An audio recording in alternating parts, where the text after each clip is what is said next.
아멘. 예수님 더욱 사랑하시고 예수님 마음 헤아리시는 저와 여러분 되실 수 있기를 주님의 이름으로 축원합니다. 아멘. 성경에는 율법을 반드시 지켜야 한다 강조하고요. 특별히 율법을 어긴 사람들을 돌로 치라라고 하는 아주 무서운 명령을 하시는 것이 몇 가지가 있는 것을 보게 되어집니다. 안식일을 기억하여 거룩히 지키라 그렇게 말씀하셨습니다. 그런데 민수기 15장에 보면 이스라엘이 광야에 거류할 때에 안식일에 어떤 사람이 나무하다가 발견된 거예요. 그래서 그를 잡아다가 모세와 아론과 회중 앞에 끌어다 놓습니다. 근데 이 사람은 어떻게 해야 될지 잘 모르겠어서 기다리는데 하나님께서 말씀하십니다. 그를 반드시 죽일지니 온 회중이 그를 돌로 치라 그런 말씀을 하세요. 정말 사랑의 하나님인데 우리가 잘 쉽게 이해되지 않는 부분이죠. 또 두 번째 돌로 치라는 경우가 있습니다. 바로 여호와의 이름, 하나님의 이름을 모독하고 저주하면 돌로 치라는 말씀이 있어요. 이스라엘 백성들 중에 이 이스라엘 어머니와 애굽 아버지에서 태어난 어떤 사람이 있었는데 그 사람이 이스라엘 진영에서 싸움이 일어난 거예요. 근데 그 싸움이 일어났는데 그중 이스라엘 여인의 아들 한 사람이 하나님의 이름을 모독합니다. 그 아들이 누군지는 말하지 않고 어머니를 소개하는데요. 어머니는 슬로미시고 그 할머니는 디브리입니다. 그 사람들이 다시 그 하나님을 저주하는 사람을 데리고 하나님께 묻습니다. 그러자 하나님께서는 회중을 그를 진 밖으로 데려가 머리에 손을 얹고 기도한 후에 온 회중이 그를 돌로 치라 그렇게 말씀하십니다. 그 아들 이름은 없고 어머니와 할머니 이름이 있는 곳으로 보아 신앙교육은 그 가정에서 그 공동체가 책임져야 되는 것을 엿볼 수 있고요. 또 세 번째로 간음하는 여인은 돌로 치라 그런 내용이 나와요. 신명기 22장에 보면 처녀가 여자와 남자와 약혼한 후에 어떤 남자가 그 성읍 중에서 만나 동침하면 너희들은 그 둘 다 성읍으로 끌어내고 그들을 돌로 쳐 죽일지니 라는 말씀이 있습니다. 이 말씀은 요한복음 8장에 보면 기억나시죠? 현장에서 한 여인을 잡아옵니다. 간음하던 여인을 잡아와요. 그래서 모세의 율법에는 이러한 사람을 돌로 치라 명하거든 선생은 어떻게 하겠나이까? 돌로 쳐 죽을 뻔한 사건을 우리는 기억합니다. 그리고 마지막 네 번째인데요. 이 말씀은 신명기 21장 18절이에요. 이 말씀은 우리 자막을 통해서 한번 같이 살펴보도록 하겠습니다. 신명기 21장 18절에서 21절 말씀입니다. 신명기 21장 18절입니다. 제가 봉독할게요. 사람에게 완악하고 패역한 아들이 있어 그의 아버지의 말이나 그의 어머니의 말을 순종하지 아니하고 부모가 징계하여도 순종하지 아니하거든 그의 부모가 그를 끌고 성읍에 이르러 그 성읍 장로들에게 나아가서 그 성읍 장로들에게 말하기를 우리의 이 자식은 완악하고 패역하여 우리의 말을 듣지 아니하고 방탕하며 술에 잠긴 자라 하면 그 성읍의 모든 사람들이 그를 돌로 쳐 죽일지니 이같이 내가 너희 중에 악을 제하라 그리하면 온 이스라엘이 듣고 두려워하리라 라고 말씀하십니다. 돌로 쳐 죽이라라고 하는 것 중에 또 하나는 완악하고 패역한 아들이 있으면 돌로 쳐 죽이라는 거예요. 그런데 성경을 아무리 읽어보아도 돌에 맞아 죽은 자식은 단 한 명도 기록에 없습니다. 그러면 부모의 말을 모두가 다 순종해서 완악하고 패역한 자식이 그동안 단 한 명도 없었단 말일까요? 아니요, 그렇지는 않을 것입니다. 분명 패역하고 완악한 자녀들이 있었을 것입니다. 그러나 성경에는 패역하고 완악한 자식들이 돌에 맞아 죽었다는 기록이 없습니다. 왜요? 이 기록의 독특성이, 이 율법의 독특성이 있는데요. 이 율법에는 패역한 자의 자식의 부모가 그를 데리고 성문으로 와서 장로들에게 고소해야 합니다. 내 자녀는 이렇게 패역하고 방탕하여 술에 잠긴 자입니다 라고 먼저 고소하여야만 죽일 수 있는 친고죄인 거예요. 그러니까 이 율법은 그 부모가 장로들에게 자식을 고소하여야만 온 회중이 그를 돌로 쳐 죽이는 율법이에요. 그런데 세상 어떤 부모가 자기 자식이 말을 듣지 않는다고, 순종하지 않는다고, 패역했다고 장로들에게 끌고 가 고발하여 돌에 맞아 죽게 할 부모가 어디 있겠습니까? 그런 부모는 이 세상에 아무도 없습니다. 부모는 자식이 낳은 아들이 아무리 완악하고 폐륜하라 할지라도 자신이 대신 죽을지언정 절대 남들에게 고소하여 죽게 하지 않지요. 내 아들을, 내 사랑하는 딸을 어떤 부모가 돌에 맞아 죽게 할 수 있겠단 말입니까? 이것이 바로 부모의 마음입니다. 이것이 바로 아버지와 어머니의 마음이죠. 세상에 내 생명을 주어도 아깝지 않은 자녀, 그 자녀를 흠을 덮어줄 수 있는 분은 오직 우리의 부모님이신 거지요. 세상이 아무리 최첨단 4차 산업시대를 산다 할지라도 부모님의 이 사랑은 변치 않습니다. 눈에 넣어도 아프지 않은 자식, 그 자식을 향한 사랑은 변치 않은 것이죠. 내 생명을 주어도 아깝지 않은 것이 자녀인 거예요. 설교를 준비하면서 시인 김형영 씨의 따뜻한 봄날이라고 하는 시를 보았는데요. 이 시를 소리꾼 장사 익은 꽃구경이라는 노래로 불렀습니다. 시의 내용은 이렇습니다. 어머니 제 등에 어머니 꽃구경 가요. 제 등에 업혀 꽃구경 가요. 세상이 온통 꽃핀 봄날 어머니는 좋아라고 아들 등에 업혔네. 마을을 지나고 산길을 지나고 산자락에 휘감겨 숲길이 짙어지자 아이고 어머니나 어머니는 그만 말을 잇더니 꽃구경 봄구경 눈 감아 버리더니 한 움큼씩 솔잎을 따서 가는 길 뒤에다가 뿌리며 가네. 어머니 지금 뭐 하신대요? 아, 솔잎은 뿌려서 뭐 하신대요? 아들아, 내 아들아, 너 혼자 내려갈 일이 걱정이구나. 길 잃고 헤맬까 걱정이구나. 이 시는 과거 전설 속에 등장하는 고려장을 연상케 하는 시입니다. 흉년으로 인하여 그 기근 중에 노모를 산속에다가 버리기 위해 등에 업고 가는 노모와 아들과의 대화입니다. 아들 등에 업혀가는 노모는 꽃구경 가자는 아들의 말에 즐거워하며 길을 나서지요. 그런데 산자락이 휘감겨 숲길이 짙어지자 그 깊은 숲속에서 어머니는 말을 잊어버립니다. 그럼 일반적으로 아들아 지금 어디로 가느냐?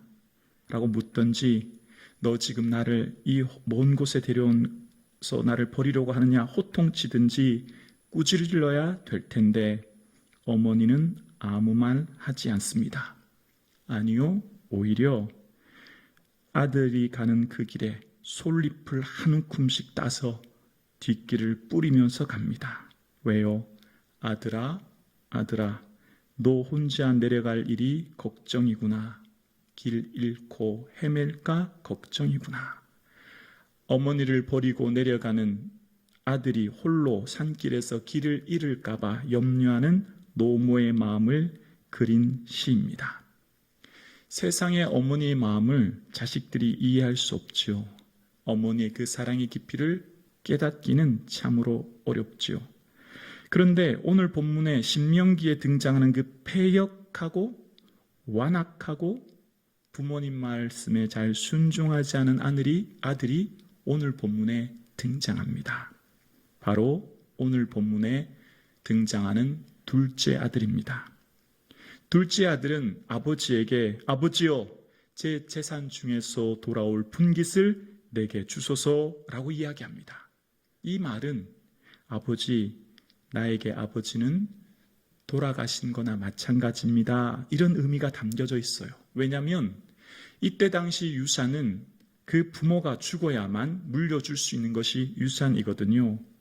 이 말을 들었을 때 아버지의 마음은 억장이 무너집니다.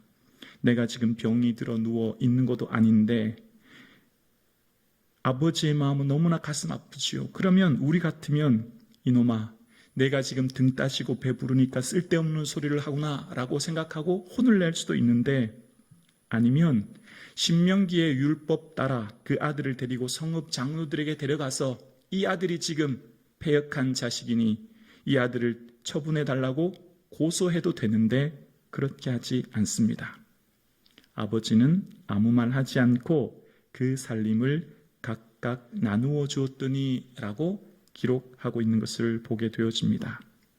둘째 아들의 가장 큰 축복은 아버지와 함께 살아가는 것이었습니다. 아버지와 함께 아버지의 품에 있는 것이 축복이요 행복이었는데 그것을 잊어버린 거죠. 둘째 아들의 가장 큰 축복은 아버지 곁에 있는 것이 가장 큰 축복이었는데 둘째 아들은 그것을 망각했던 거예요. 오늘 함께 예배드리시는 사랑하는 성도님, 우리의 가장 큰 축복은 임마누엘 하나님이 우리와 함께 하시는 것인 줄로 믿습니다. 여호와를 기뻐하는 것이 너희의 힘이니라. 하나님을 가까이 함이 내게 복인 줄로 믿습니다. 이것이 우리에게 최고의 은혜와 복이지요. 그런데 우리는 하나님보다는 하나님 주실 선물에만 관심이 있고 그 선물로 인하여 불평할 때가 있는 우리 자신을 보게 되어지죠. 하나님 아버지의 마음에는 관심이 없고 하나님께서 주시는 선물에 관심 있는 우리의 모습 말입니다. 오늘 둘째 아들이 그랬습니다. 아버지와 함께 있는 것이 얼마나 큰 행복인데 그것을 잊어버리고 그는 아버지의 재산에만 관심이 있었지요. 그런데 아버지는 아무 말 하지 않고 그 재산을 나누어 줍니다. 아마도 자식이 직접 경험해 보아야만 깨달을 수 있는 것이라 생각했던 것을 보게 되어집니다. 이때 당시 재산은 오늘날과 달리 대부분 토지와 가축이었습니다. 그러니까 이 대부분의 재산이 부동산이었고 가축이었기 때문에 이제 아마 재산을 나누었을 것입니다. 장남은 2배를 받고 동생인 차남은 아마 그 3분의 1을 받았을 것입니다. 재산을 3등분해서 예를 들어 양이 100마리 있었으면 둘째 아들은 양을 한 30마리 받았을 것이고 땅도 그렇게 받았을 것입니다. 자, 그런데 이 아들이 급히 처분합니다. 현금화합니다. 여러분, 급매하면 헐값으로 처분되는 것 아시죠? 아마 헐값으로 대부분 땅도 가축도 처분했던 것을 추측해 볼 수 있습니다. 특히 여기서 생각해 볼 점은 땅을 팔았다는 거예요. 이스라엘 백성들의 가장 중요한 가치가 녹아있는 것이 토지인데요. 토지는 영구히 팔지 말아야 합니다. 토지는 매매의 대상이 아니에요. 토지는 하나님의 것이고 지파별로 내려오는 것이고 그 토지는 주인은 온전히 하나님이시기 때문에 신앙의 가치는 이 토지에 있어요. 토지를 판다는 것은 이방인들이 하는 것입니다. 그런데 둘째 아들은 이 땅을 팔아치웁니다. 아버지를 수치스럽게 만든 거예요. 이 1세기 유대 공동체 안에 한 동네에서 무슨 일이 일어났다고 하는 것, 특히 신앙의 가치 따라 살지 않다고 하는 것은 아버지의 수치가 되는 자녀인 거죠. 우리도 과거 시골에 보면 어떤 집안에 일이 일어나면 옆집에서 다 아는 것처럼 둘째 아들이 땅을 팔고 갔다라는 소문이 아마 다 났을 거예요. 특히 오늘 본문에 살림을 나누어 줬다라고 하는 이 살림이란 원어의 뜻 비오스는 생명이란 단어입니다. 생명. 재산이란 뜻과 함께 기본형은 생명이란 의미예요. 흔히 우리는 돈을 이렇게 표현하죠. 피 같은 돈이란 표현을 합니다. 아버지가 안 먹고 안 쓰고 애쓰고 노력한 응축한 땀의 결실이 재산이었고 마치 생명과 같은 것이 재산이었죠. 그런데 아버지는 재산이 아깝지 않습니다. 재산보다 내 생명까지도 내어줄 수 있는 자녀임을 알 수 있는 것입니다. 자신의 모든 것을 내어준 아버지의 사랑을 볼 수 있는 거예요. 살림은 아버지의 삶이며 아버지의 정체성이며 아버지의 생명인데 그것을 팔아서 나누어 줬으니 아들을 얼마나 사랑하는지를 알 수 있는 것이죠. 특히 오늘 이 비유를 말씀하실 때 예수님께서는 점점 더 가치 있게 더 큰 것을 소개하십니다. 처음에는 소개할 때 이 비유를 말씀하실 때 양을 말씀하시죠. 집의 재산입니다. 그 다음엔 10드라크마를 비유로 말씀하십니다. 이것은 결혼 지참금, 결혼 비용이에요. 그 다음은 2 아들이에요. 점점 가치가 크죠. 양은 100마리 중에 하나, 동전은 10드라크마 중에 하나, 아들은 2 중에 하나. 가치가 점점 커져가지요. 그리고 이 살림은 생명이라는 단어로 보아 가장 귀하고 가치 있는 것임을 알 수 있어요. 하나님 아버지의 사랑과 가장 닮은 것이 바로 아버지의 사랑임을, 어머니의 사랑임을 비유로 깨닫게 하시는 것을 알 수 있습니다. 여러분 잘 아시는 유대의 격언입니다. 하나님은 세상의 모든 곳에 직접 계실 수 없어서 어머니를 보내셨습니다. 어머니가 계신 곳에 하나님이 계시고 어머니의 마음이 하나님의 마음이요, 어머니의 손길이 가는 곳에 하나님의 손이 가는 것이며 어머니가 일하는 곳에 하나님이 일하고 계십니다. 하나님의 사랑이 드러나는 것이 곧 어머니의 사랑이고요, 아버지의 사랑임을 이야기하는 것입니다. 지금 우리 곁에 계신 아버지, 어머니의 사랑은 곧 하나님의 사랑임을 대신하고 있는 것을 말씀하고 있는 거예요. 오늘은 어버이 주일입니다. 우리 사랑하는 부모님 온 마음 다하여 사랑하고 섬길 수 있는 저와 여러분 되실 수 있기를 주의 이름으로 축원합니다. 그런데 둘째 아들은 아버지를 크게 실망시키죠. 그리고 먼 외국에 가서 허랑방탕하여 재산을 낭비합니다. 근데 이게 무슨 일입니까? 그 나라에 큰 흉년이 듭니다. 그만 모든 재산을 잃어버리고 파산하고 말죠. 인생의 가장 밑바닥으로 떨어지고 만 것입니다. 그리고 그때야 비로소 깨닫습니다. 아버지와 함께 있는 것이 얼마나 행복하다는 것을. 그리고 그는 생각합니다. 내가 아버지 집에 돌아가야 되겠다. 아버지의 품꾼들은 배불려 먹는데 생각하며 아버지에게 돌아가리라 생각합니다. 자, 그리고 그가 실제 일어나 아버지께로 갑니다. 그런데 아버지께로 돌아갈 때 거리가 아직 먼데 누가 제일 먼저 발견할 수 있습니까? 아들이 먼저 발견해야 되지 않겠습니까? 나는 이미 목적지가 정해져 있는 내 고향집인데. 그런데 참 특이한 것은 아버지가 먼저 발견합니다. 거리가 아직 또 먼데 아버지가 그를 보고라고 20절에 이야기합니다. 무슨 말일까요? 아버지가 어쩌다가 바람 쐬러 나왔다가 둘째 아들 발견한 걸까요? 아니죠. 매일마다, 매일 순간마다 대문 앞에서 기다리고 있었다는 것을 의미하는 거죠. 아들이 언제 오나 노심초사 기다리고 언제 오나 밤잠 한번 편히 못 자고 해가 뜨면 제일 먼저 대문 앞에 나가서 아들 오기를 매일마다, 매 순간마다 기다렸다는 것을 알 수 있죠. 아버지가 왜 기다렸을까요? 행여나 마을 사람들이 그 둘째 아들이 돌아왔을 때 패역한 자식이라고 사람들이 모여서 웅성거리며 아버지에게 이 아들 고발하라고, 그럼 우리가 그를 돌로 칠 것이라고 할까봐 아무도 모르게 아들을 얼렁 집으로 데려오고 아버지의 그 따뜻함을 볼 수 있습니다. 만약 둘째 아들이 아버지 저 어떻게 알아보셨어요? 라고 질문했다면 아버지는 아마 이렇게 대답했을 것 같아요. 너를 생각하는 것이 나의 일상이었다. 너를 생각하는 것이 나의 하루였다. 그렇게 대답했을 것 같아요. 아버지는 온통 둘째 아들 생각밖에 없었던 거죠. 하나님 아버지의 마음을 가장 잘 깨닫게 하는 분이 우리의 부모님인 것을 본문을 통해 알 수 있습니다. 흔히 사랑은 내리사랑이라고 이야기합니다. 모든 사랑이 흘러가는 것이죠. 그래서 어버이 주일을 맞아서 말씀을 준비하면서 제가 휴대폰을 한번 이렇게 살펴봤어요. 겸비한비 사진은 많은데 어머니 사진은 거의 없더라고요. 여러분 어떠세요? 여러분 휴대폰에 어머니 사진, 아버지 사진 있으세요? 겸비한비 맛있는 거 사주기 위해서 열심히 노력하는데 어머니에게 용돈 드리는 것 그렇게 많이 못했더라고요. 저를 한번 생각해 보게 되었어요. 오늘은 어버이 주일입니다. 1년에 한 번 지키는 어버이 주일이요. 어버이의 은덕을 새기며 어버이의 은혜를 기억하며 감사하며 어버이를 기쁘게 하는 주일이지요.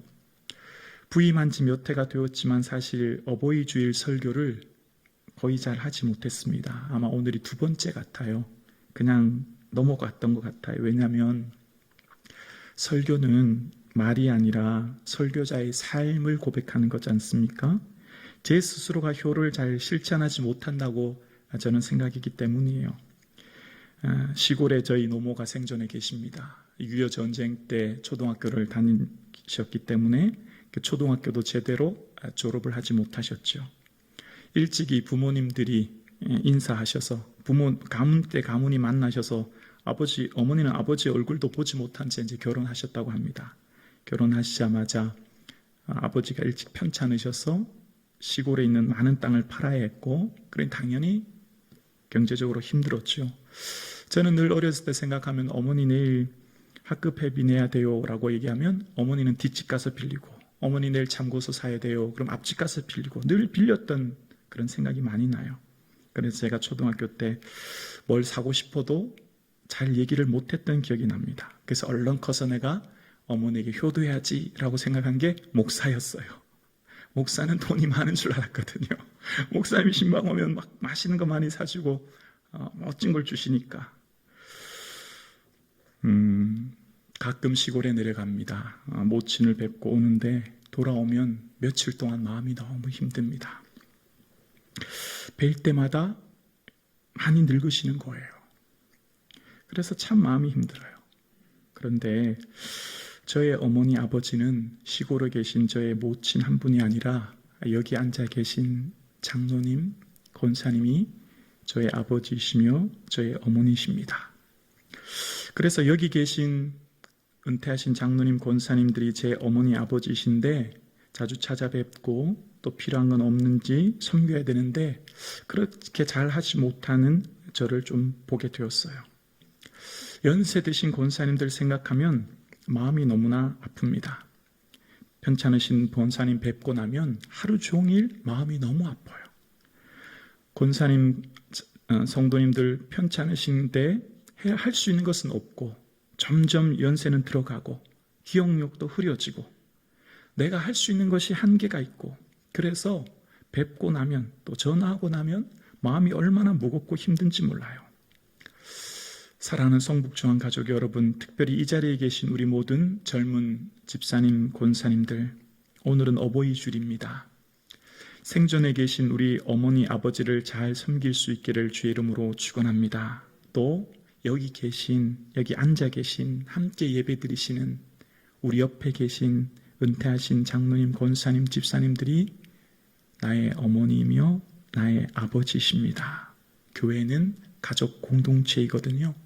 교회는 하나님께서 띠띠우신 사랑의 공동체이거든요.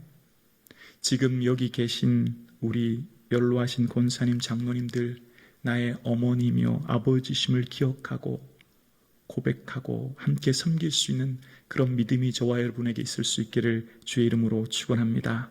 여러분 잘 아시는 시 있죠? 엄마는 그래도 되는 줄 알았다라고 하는 심순덕 시인의 시 말입니다. 엄마는 그래도 되는 줄 알았습니다. 하루 종일 밭에서 죽어라 힘들게 일해도. 엄마는 그래도 되는 줄 알았습니다. 찬밥 한 덩이로 대충 부뚜막에 앉아 점심을 때워도. 엄마는 그래도 되는 줄 알았습니다. 한겨울 냇물에 맨손으로 빨래를 방망이질 해도. 엄마는 그래도 되는 줄 알았습니다. 배부르다 생각 없다 식구들 다 먹이고 굶어도. 엄마는 그래도 되는 줄 알았습니다. 발 뒤꿈치 다 해져 이불이 소리내도. 엄마는 그래도 되는 줄 알았습니다. 손톱 깎을 수조차 없이 닳고 문드러져도. 엄마는 그래도 되는 줄 알았습니다. 아버지가 화내고 자식들이 속썩여도 전혀 끄떡없는. 엄마는 그래도 되는 줄 알았습니다. 외할머니 보고 싶다. 외할머니 보고 싶다. 그것이 그냥 넋두리인 줄만. 한밤중 자다 깨어 방구석에 앉아서 한없이 소리 죽여 울던 엄마를 본 후 엄마는 그러면 안 되는 것이었습니다. 저도 집이 시골이라 이런 어머니의 모습을 많이 배웠습니다. 부뚜막에 앉아서 대충 식사하시고 논이나 밭에 앉으셔서 식사하시는 모습도 기억나고요. 특히 발 뒤꿈치가 많이 헤어지셔서 굳은 쌀 때문에 어머니가 입을 덮으실 때 슥슥하는 소리를 지금도 기억합니다. 어머니는 항상 밝고 어머니는 항상 웃으셨고 어머니가 얼굴 찡그리는 것은 제 평생 본 적이 없는 것 같아요. 그런데 초등학교 한 4학년 때쯤 된 것 같아요. 그때는 시골집이라 이 마당에서 이렇게 막 불을 지피면서 국을 끓일 때였는데 어머니가 막 치마로 눈물을 훔치시며 우는 모습을 뵌 기억이 납니다. 어머니도 힘드셨던 거죠. 남편은 아프고 가정 경제 살림이 어려우니 세 아들 키우기가 쉽지 않았던 어머니를 기억합니다. 그런 어머니에게 효도한다고 생각하고 목사가 되었는데 참 쉽지 않은 제 자신을 발견하게 됩니다. 그런데 여러분, 오늘 여기 계신 사랑하는 성도님, 우리는 어머니가 늘 그래도 되는 줄 알았는데 오늘 여기 계신 권사님들, 연로하신 장로님들이 우리의 아버지 어머니시죠. 우리는 교회를 위해서 연세 드신 권사님들이, 장로님들이 희생해도 늘 그래도 되는 줄 알았습니다. 우리는 바쁜 직장 생활이 힘들어서 예배를 잘 드리지 못해도 연세 드신 권사님들은 걷는 것조차 힘드신데 빠짐없이 새벽 야배에 나와 예배 드리는 것을 우리는 당연한 것이라 생각했습니다. 우리는 인생살이가 지치고 힘들어서 봉사를 제대로 못해도 이곳저곳 편찮으신 권사님들, 아프지 않은 곳이 없는 그 몸을 이끌고 교회를 향해 봉사하는 권사님들이 당연한 것이라 생각했고 아무렇지 않다 생각했습니다. 이곳에 계신 은퇴하신 연로하신 우리 권사님들이, 어머니 되신 우리 권사님들, 아버지 되신 장로님들, 집사님들이 수고하고 헌신하는 것이 우리는 그래도 되는 줄 알고 당연한 줄 알고 지금까지 살아왔습니다. 사랑하는 성북중앙 가족 여러분, 오늘 함께 예배 드리시는 사랑하는 성도님, 교회를 위해 헌신하신 우리의 어머니, 우리의 아버지 되시는 권사님, 장로님의 대를 이어 우리도 함께 예배의 자리와 봉사의 자리와 헌신의 자리에서 주를 섬길 수 있는 믿음이 있기를 주의 이름으로 축원합니다. 기도드리겠습니다.